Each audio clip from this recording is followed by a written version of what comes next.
Hello there, everyone. I hope you're all very well. When I was uploading the latest episode yesterday, I realized that we've been at this for just over, and today is one day over a month. So thank you all very much for staying with this. Your comments are very gratifying, and I'm glad that so many of you are still listening and enjoying the story. I started this, as you all know, but for the new people you might not yet know, I started this right after we were put into lockdown with the coronavirus, and it is my offering to you in the hope that it'll give you a little solace if you need it, and a rollicking good story.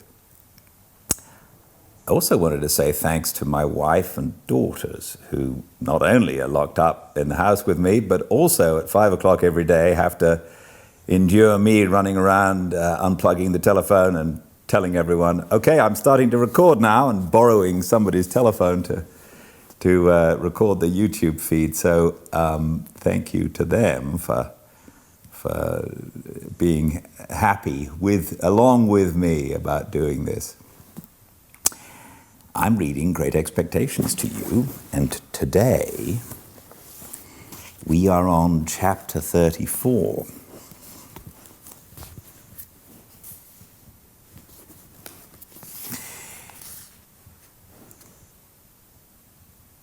What happened at the end of the last episode was that Pip had seen Estella and had taken her to Richmond. Poor Pip is besotted with her, and it doesn't look as though she's besotted with him, and might never be. Chapter 34. As I had grown accustomed to my expectations, I had insensibly begun to notice their effect upon myself and those around me. Their influence on my own character I disguised from my recognition as much as possible, but I knew very well that it was not all good. I lived in a state of chronic uneasiness respecting my behavior to Joe. My conscience was not by any means comfortable about Biddy. When I woke up in the night, like Camilla, I used to think with a weariness on my spirits that I should have been happier and better if I had never seen Miss Havisham's face, and had risen to manhood content to be partners with Joe in the honest old forge. Many a time of an evening when I sat alone, looking at the fire, I thought, after all, there was no fire like the forge fire and the kitchen fire at home.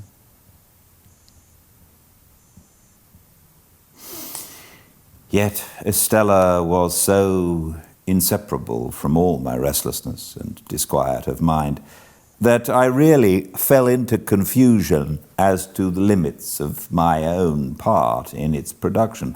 That is to say, supposing I had had no expectations and yet had had Estella to think of, I could not make out to my satisfaction that I should have done much better. Now, concerning the influence of my position on others, I was in no such difficulty, and so I perceived, though dimly enough perhaps, that it was not beneficial to anybody, and above all that it was not beneficial to Herbert. My lavish habits led his easy nature into expenses that he could not afford, corrupted the simplicity of his life, and disturbed his peace with anxieties and regrets. I was not at all remorseful for having unwittingly set those other branches of the Pocket family to the poor arts they practiced, because such littlenesses were their natural bent and would have been evoked by anybody else if I had left them slumbering.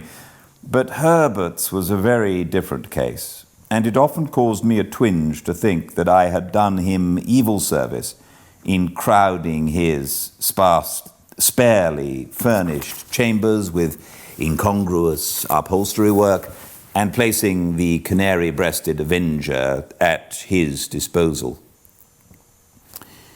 So now, as an infallible way of making little ease great ease, I began to contract a quantity of debt. I could hardly begin, but Herbert must begin too, so he soon followed. At Startop's suggestion, we put ourselves down for election into a club called the Finches of the Grove, the object of which institution I have never divined, if it were not that the members should dine expensively once a fortnight, to quarrel among themselves as much as possible after dinner, and to cause 6 waiters to get drunk on the stairs. I know that these gratifying social ends were so invariably accomplished that Herbert and I understood nothing else to be referred to in the first standing toast of the society, which ran, "Gentlemen, may the present promotion of good feeling ever reign predominant among the Finches of the Grove."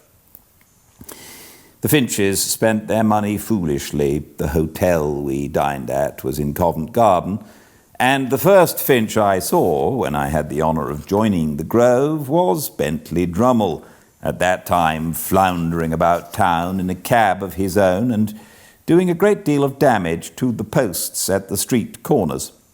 Occasionally he shot himself out of his equipage head foremost over the apron, and I saw him on one occasion deliver himself at the door of the Grove in this unintentional way, like coals. But here I anticipate a little, for I was not a Finch, and could not be, according to the sacred laws of the society, until I came of age. In my confidence in my own resources, I would willingly have taken Herbert's expenses on myself, but Herbert was proud, and I could make no such proposal to him. So he got into difficulties in every direction and continued to look about him. When we gradually fell into keeping late hours and late company, I noticed that he looked about him with a desponding eye at breakfast time, that he began to look about him more hopefully about midday, that he drooped when he came in to dinner, that he seemed to descry capital in the distance rather clearly after dinner, that he all but realized capital towards midnight, and that about 2 o'clock in the morning he became so deeply despondent again as to talk of buying a rifle and going to America with a general purpose of compelling buffaloes to make his fortune. I was usually at Hammersmith about half the week, and when I was at Hammersmith, I haunted Richmond, whereof separately by and by. Herbert would often come to Hammersmith when I was there, and I think at those seasons his father would occasionally have some passing perception that the opening he was looking for had not appeared yet.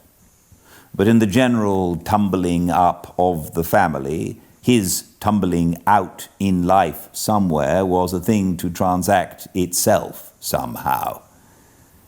In the meantime, Mr. Pocket grew greyer and tried oftener to lift himself out of his perplexities by the hair, while Mrs. Pocket tripped up the family with her footstool, read her book of dignities, lost her pocket handkerchief, told us about her grandpapa, and taught the young idea how to shoot by shooting it into bed whenever it attracted her notice.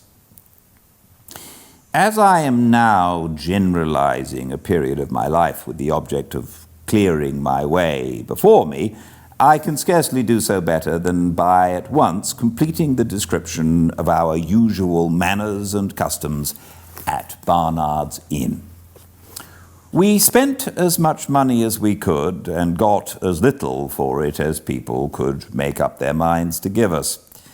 We were always more or less miserable, and most of our acquaintances were in the same condition. There was a gay fiction among us that we were constantly enjoying ourselves, and a skeleton truth that we never did. To the best of my belief, our case was, in the last aspect, a rather common one. Every morning, with an air ever new, Herbert went into the city to look about him. I often paid him a visit in the dark back room in which he consorted with an ink jar, a hat peg, a coal box, a string box, an almanac, a desk and stool and a ruler, and I do not remember that I ever saw him do anything else but look about him. If we all did what we undertake to do as faithfully as Herbert did, we might live in a republic of virtues. He had nothing else to do, poor fellow, except at a certain hour of every afternoon to go to Lloyd's in observance of a ceremony of seeing his principal, I think. He never did anything else in connection with Lloyd's that I could find out, except come back again. When he felt his case unusually serious and that he positively must find an opening, he would go on 'change at a busy time and walk in and out in a kind of gloomy country dance figure among the assembled magnates. "For," says Herbert to me, coming home to dinner on one of those special occasions, "I find the truth to be, Handel, that an opening won't come to one, but one must go to it. So I have been." If we had been less attached to one another, I think we must have hated one another regularly every morning. I detested the Chambers beyond expression at that period of repentance, and could not endure the sight of the Avenger's livery, which had a more expensive and a less remunerative appearance than that at any other time in the 24 hours. As we got more and more into debt, breakfast became a hollower and hollower form, and being on one occasion at breakfast time threatened by letter with legal proceedings, not wholly unconnected, as my local paper might put it, with jewelry, I went so far as to seize the Avenger by his blue collar and shake him off his feet, so that he was actually in the air like a booted Cupid for presuming to suppose that we wanted a roll. At certain times, meaning at uncertain times, for they depended on our humour, I would say to Herbert, as if it were a remarkable discovery, "My dear Herbert, we are getting on badly." "My dear Handel," Herbert would say to me in all sincerity, "if you will believe me, those very words were on my lips by a strange coincidence." "Then, Herbert," I would respond, "let us look into our affairs." We always derived profound satisfaction from making an appointment for this purpose. I always thought this was business. This was the way to confront the thing. This was the way to take the foe by the throat. And I know Herbert thought so too. We ordered something rather special for dinner, with a bottle of something similarly out of the common way, in order that our minds might be fortified for the occasion, and we might come well up to the mark. Dinner over, we produced a bundle of pens, a copious supply of ink, and a goodly show of writing and blotting paper, for there was something very comfortable in having plenty of stationery. I would then take a sheet of paper and write across the top of it, in a neat hand, the heading, "Memorandum of Pip's Debts," with Barnard's Inn and the date very carefully added. Herbert would also take a sheet of paper and write across it, with similar formalities, "Memorandum of Herbert's Debts." Each of us would then refer to a confused heap of papers at his side, which had been thrown into drawers, worn into holes in pockets, half burnt in lighting candles, stuck for weeks into the looking-glass, and otherwise damaged. The sound of our pens going refreshed us exceedingly, insomuch that I sometimes found it difficult to distinguish between this edifying business proceeding and actually paying the money. In point of meritorious character, the two things seemed about equal. When we had written a little while, I would ask Herbert how he got on. Herbert probably would have been scratching his head in a most rueful manner at the sight of his accumulating figures. "They are mounting up, Handel," Herbert would say. "Upon my life, they are mounting up." "Be firm, Herbert," I would retort, plying my own pen with great assiduity. "Look the thing in the face. Look into your affairs. Stare them out of countenance. "So I would, Handel, only they are staring me out of countenance." However, my determined manner would have its effect, and Herbert would fall to work again. After a time he would give up once more on the plea that he had not got Cobbs's bill, or Lobbs's, or Nobbs's, as the case might be. Then Herbert estimate it in round numbers and put it down. "What a fellow of resources you are," my friend would reply with admiration. "Really, your business powers are very remarkable." I thought so too. I established with myself on these occasions the reputation of a first-rate man of business, prompt, decisive, energetic, clear, cool-headed. When I had got all my responsibilities down upon my list, I compared each with the bill and ticked it off. My self-approval, when I ticked an entry, was quite a luxurious sensation. When I had no more ticks to make, I folded all my bills up uniformly, docketed each on the back, and tied the whole into a symmetrical bundle.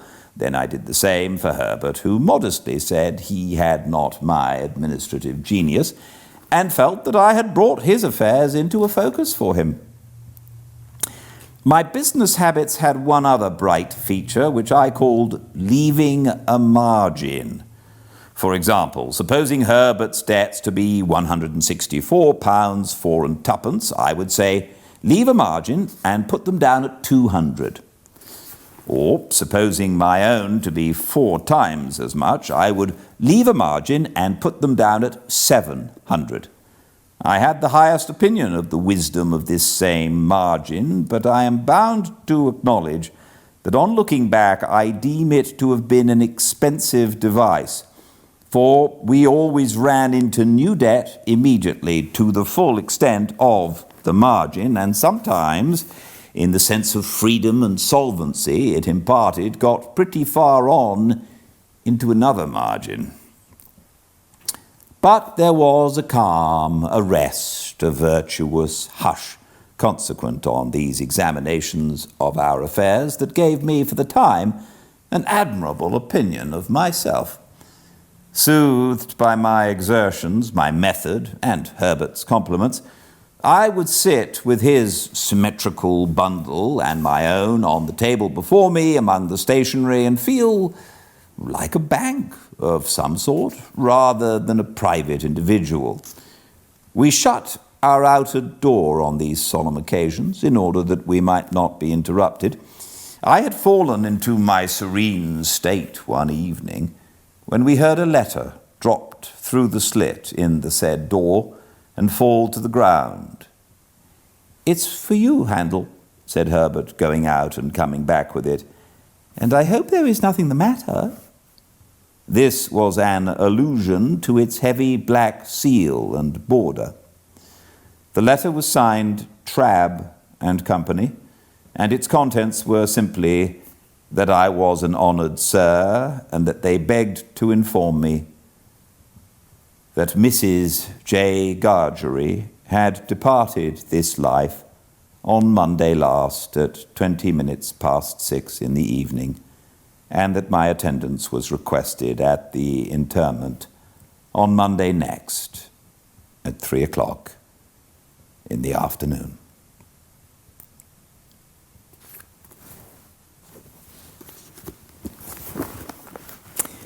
Thank you so much for joining me.